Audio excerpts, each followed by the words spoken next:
मतलबी के देखो। बाकी मैं कहना चाहूंगा कि हे भगवान, अपनी अदालत में संजय पासवान को ही जमानत रख लेना। हे भगवान, अपनी अदालत में संजय पासवान को ही जमानत रख लेना। हम रहे ना रहे इस दुनिया में, मेरे तमाम जनता जनार्दन सभी भगवान स्वरूप जनता को सलामत रख लेना।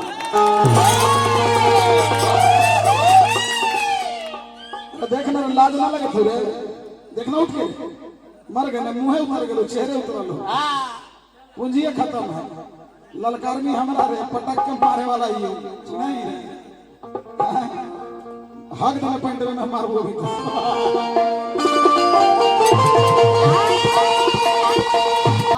कि माता पार्वती क्रोधित हो गई। भगवान शंकर ने जब गर्दन काटा, कहीं कहीं शनि देव की बात आती है, तो यही शर्त रहे कि पहले हमारे बेटा की पूजा हुई। कौन सा बात देनी है, कौन सा बात देनी है, यही सवाल है। तो राम रे राम, गुड्डू हलचल, गुड्डू हलचल, महागगन सड़ गया, कहानी खत्म है। चलो तो चौगुर में दिखा दी है, बोलिए मत सब रहिए मॉडल में आओ तो हुआ जा। अरे कायर लोग के इन लोग के काम कर आओ, काय का खरा में बड़ी तोरा इज्जत नहीं खेते तो बोल में बैठी बड़ी छोड़ छोड़ आओ हमारा दल में आओ। आइए आओ, नारी के सम्मान की बात करता है और नारियों को गाली दिलवाता है, यही व्यास है। भाव लागो आइए।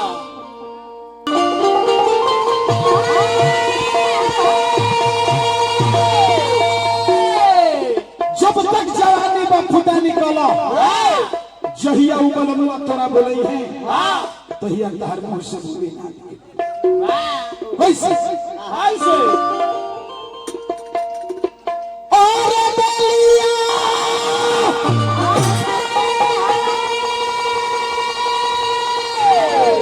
उठो, ए गुड्डू बैठ बैठ उठ के बैठ के, चौगुन नहीं होता, उठ मुंह छिपा लिया है कायर जैसा बैठा हुआ, बैठो।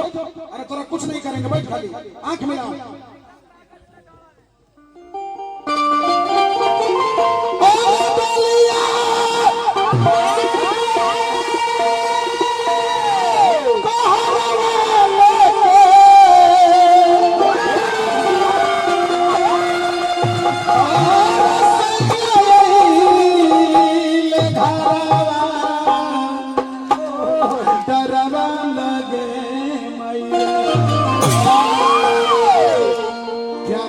चाचा जान रहे थे क्यों पियावा का बुलावा आ गया, और काल स्वयं यमराज मेरे पीछे चल रहे हैं। भगवान का ध्यान धरे, धन्य अपनी आत्मा भगवान का नाम लेके दुनिया से अपने आप को विदा कर गए। कि थारा थारा और का पता कर जावा।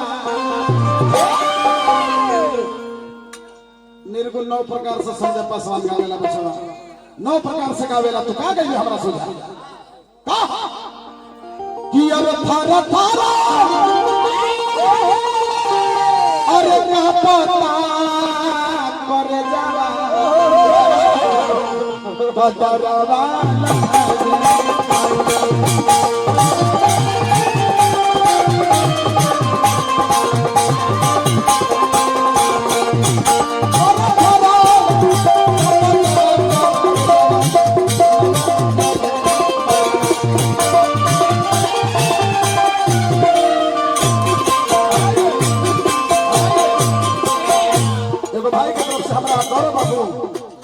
सौरभ बाबू की तरफ से हमारा हजारों हजार रुपए का दाना है। सौरभ बाबू का हमारे जय जयकार बाबा दोनों की बनल रहो, जय जयकार बाबा।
भतीजा वही रघुनंदन व्यास जी के परम मित्र रहले हमरा राम गुलाम चाचा धरवाद वंशाली 4 नंबर कुसुंडा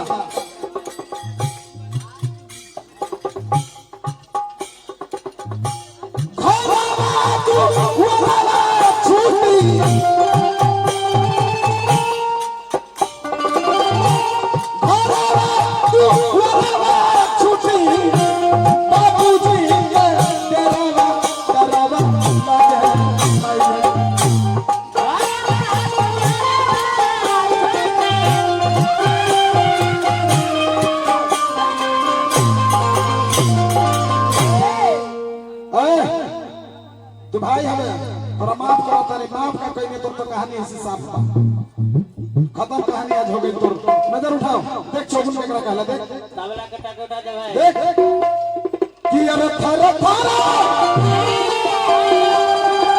अरे क्या पता करे जवान तदरवा